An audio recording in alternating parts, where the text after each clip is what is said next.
Bonjour, bienvenue à la chaîne Info Facile et dans cette série de tutos dédiés au PHP.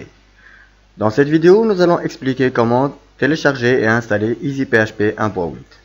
Nous allons nous rendre sur Internet et nous allons chercher télécharger EasyPHP 1.8.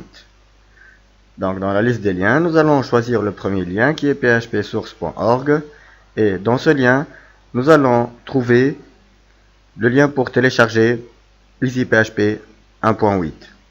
Donc nous allons procéder au téléchargement.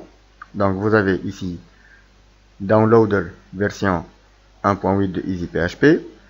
Donc nous allons dire que nous allons utiliser la version 1.8 qui est largement suffisante pour ce que nous allons voir. Par la suite, si vous voulez avancer encore un peu plus, vous pouvez télécharger de nouvelles versions de EasyPHP. Donc moi je l'ai déjà téléchargé, donc je vais procéder à l'installation. Donc j'ai mon setup ici. Je vais procéder à l'installation.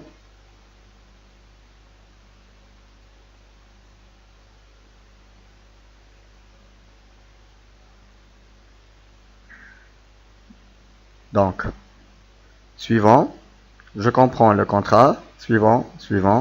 Donc là, le dossier, c'est Program Files EasyPHP 1.8. Donc on va le garder tel qu'il est. Là, c'est pour le menu démarrer. Et nous allons installer EasyPHP 1.8. Une fois l'installation terminée, donc je vais enlever le readme file. Et là, c'est la première interface de EasyPHP. Donc comme on a dit, EasyPHP est un stack. Donc là, c'est pour les mises à jour. Je vous conseille de ne pas faire les mises à jour, sinon le EasyPHP va passer à une nouvelle version et on aura quelques petits problèmes pour faire marcher notre code. Donc comme on a dit, EasyPHP est un stack donc qui contient Apache et MySQL. Donc ce sont deux moteurs qui fonctionnent indépendamment l'un de l'autre. Donc là, nous avons Apache qui est démarré, donc on a le feu vert, et MySQL qui est démarré avec le feu vert. Donc on peut arrêter et démarrer l'un et l'autre indépendamment de l'autre.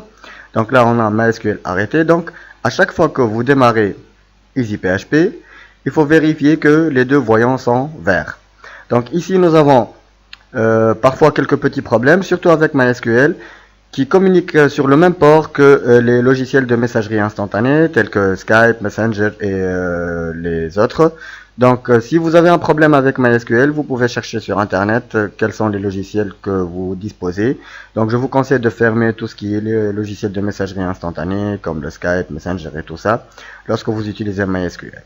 Donc une fois qu'on a démarré EasyPHP, ne le fermez pas. Donc il faut le réduire. Lorsque vous le réduisez, vous ne le trouvez plus à la barre des tâches, mais il va se trouver dans la barre de notification et il y a le E noir qui clignote avec le point rouge. Donc lorsque vous voyez que le point rouge clignote, ça veut dire que EasyPHP fonctionne correctement. Maintenant, on va s'intéresser au dossier de EasyPHP. Donc on va se rendre sur notre disque local. Ces deux points. Nous allons à Program Files, EasyPHP 1.8. Donc ça c'est l'arborescence de EasyPHP 1.8.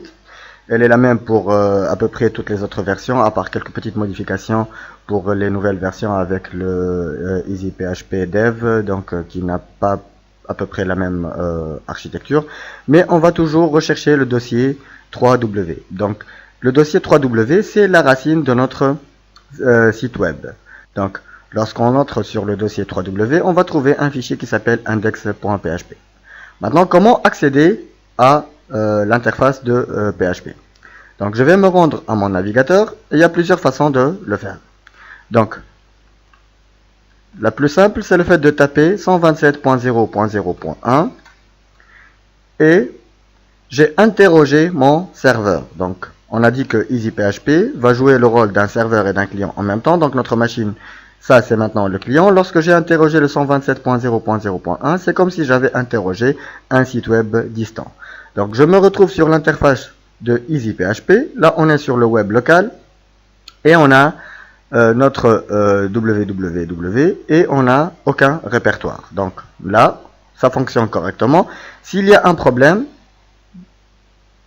donc je vais par exemple arrêter Apache. Et si je fais un refresh, donc il va chercher. Et comme le serveur ne fonctionne pas, donc il va trouver un problème et il va vous dire que la connexion a échoué. Donc c'est comme si vous allez interroger un serveur qui ne fonctionne pas ou qui a été retiré de l'internet. Donc là, si je rafraîchis, je vais retrouver mon dossier. Deuxième petit point, donc c'est dans ce dossier de 3W qu'on va installer ou bien on va créer nos différentes pages. Mais comme on est un utilisateur standard de Windows, le fait de créer un nouveau document n'est pas possible. Donc la première des choses à faire, c'est le fait de modifier les droits d'accès au dossier 3W. Donc on va à 3W et on va à Propriétés. Vous allez à l'onglet Sécurité et vous allez choisir l'utilisateur. Moi, mon utilisateur, il s'appelle InfoFacile PC et je vais choisir Modifier.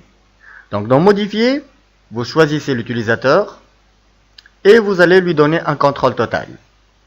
Je vais valider.